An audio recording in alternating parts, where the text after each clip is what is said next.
Sí. No, no hay libro. Bueno, buenas tardes, profe. ¿Su nombre? Jorge Sierra. El nombre de su ponencia. La literatura como forma de conocimiento. Coméntenos un poco, de acuerdo a su ponencia, qué nos quería expresar hoy. Sí, les quería presentar un trabajo fruto de mi investigación en un enfoque contemporáneo de lo que se llama el giro narrativo. El giro narrativo es una manera nueva de entender y enseñar filosofía y de hacer filosofía. Este giro está motivado por un trasfondo histórico que es Platón. Entonces en el mundo de Platón hay una posición entre el poeta y el filósofo. Y esa posición tiene que ver con la edificación de la primera utopía política de Occidente, que es la República.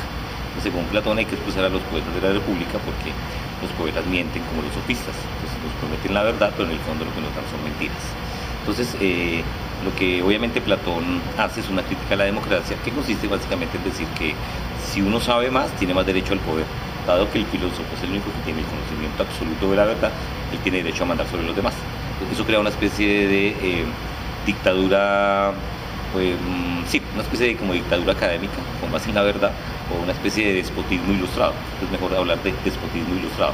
Entonces, obviamente, la filosofía occidental estaba enmarcada en ese trasfondo histórico, y los filósofos del siglo XX han comenzado a decir que no es necesario buscar o encontrar la verdad para poder vivir juntos, que es más importante crear lazos de solidaridad, que son relaciones no cognitivas con los demás, sino relaciones basadas en la solidaridad y en sentir el dolor ajeno como propio, como una parte integrante de lo que significa una visión de mundo democrática. Entonces, podemos vivir juntos lo logramos si somos solidarios, pero eso no tiene nada que ver con la búsqueda de la verdad. Primero está la solidaridad y después viene la objetividad. O la objetividad tiene que ver con la solidaridad, con poder escuchar al otro y decir que su discurso tiene en algún sentido validez.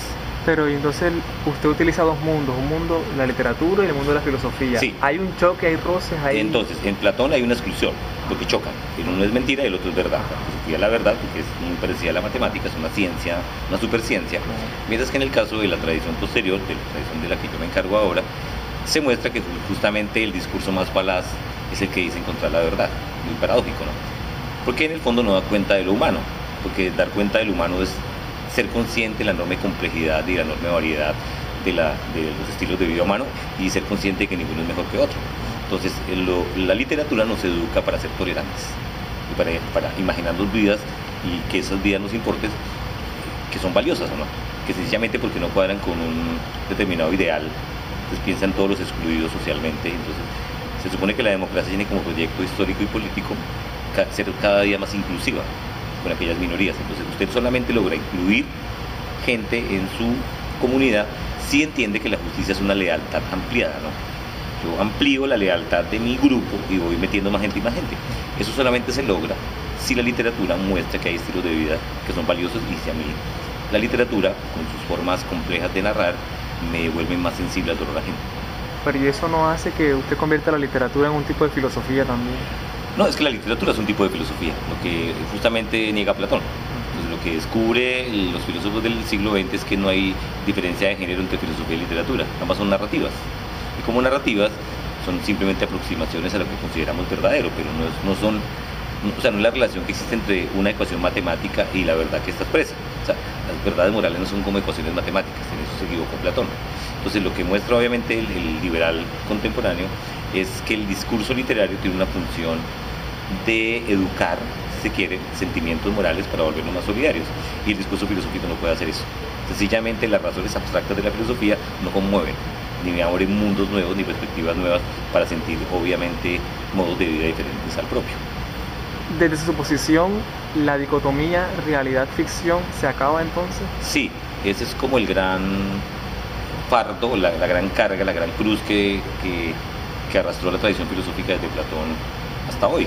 Entonces, lo que tenemos que decir es que no hay como una forma de ser el mundo en sí mismo, y eso mundo quiere decir mundo de los valores, mundo de los hechos, y que no hay una capacidad mágica de ponernos en contacto con ese mundo y salirnos de la historia y de la cultura. O sea, hay que ser consciente que hay procesos de aculturación, y que efectivamente yo como liberal defiendo ideas liberales, es porque he sido criado en una comunidad liberal que cree que el liberalismo es una buena cosa, pero no hay manera de demostrar que el liberalismo es una buena cosa. ¿Cómo?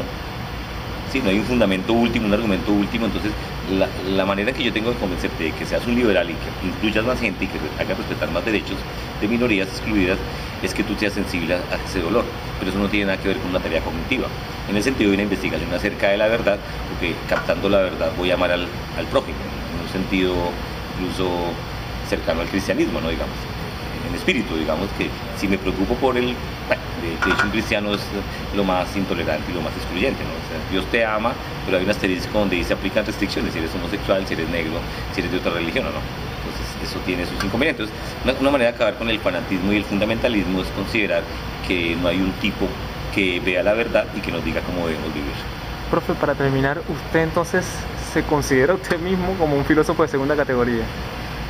Pues en la tradición filosófica, bueno, muy buena pregunta, pues los filósofos que son más científicos son los más serios, ¿no? Entonces uno mira a Descartes, mira a Kant, y obviamente, digamos, puede que ellos no hayan tenido la intención incluso de que fuesen de ellos así, creo que eran filósofos honestos, pero creo que la tradición académica es odiosa, en el sentido en que si uno habla de ciertos autores como Kant o Descartes o Platón, uno es mucho más serio que si uno habla de temas tradicionalmente excluidos de la conversación en filosofía. Yo pienso que la lección es justamente que incluso también en filosofía esa exclusión de los que trabajan temas estéticos, de esos raros relativistas postmodernos, tiene que acabarse en algún nivel.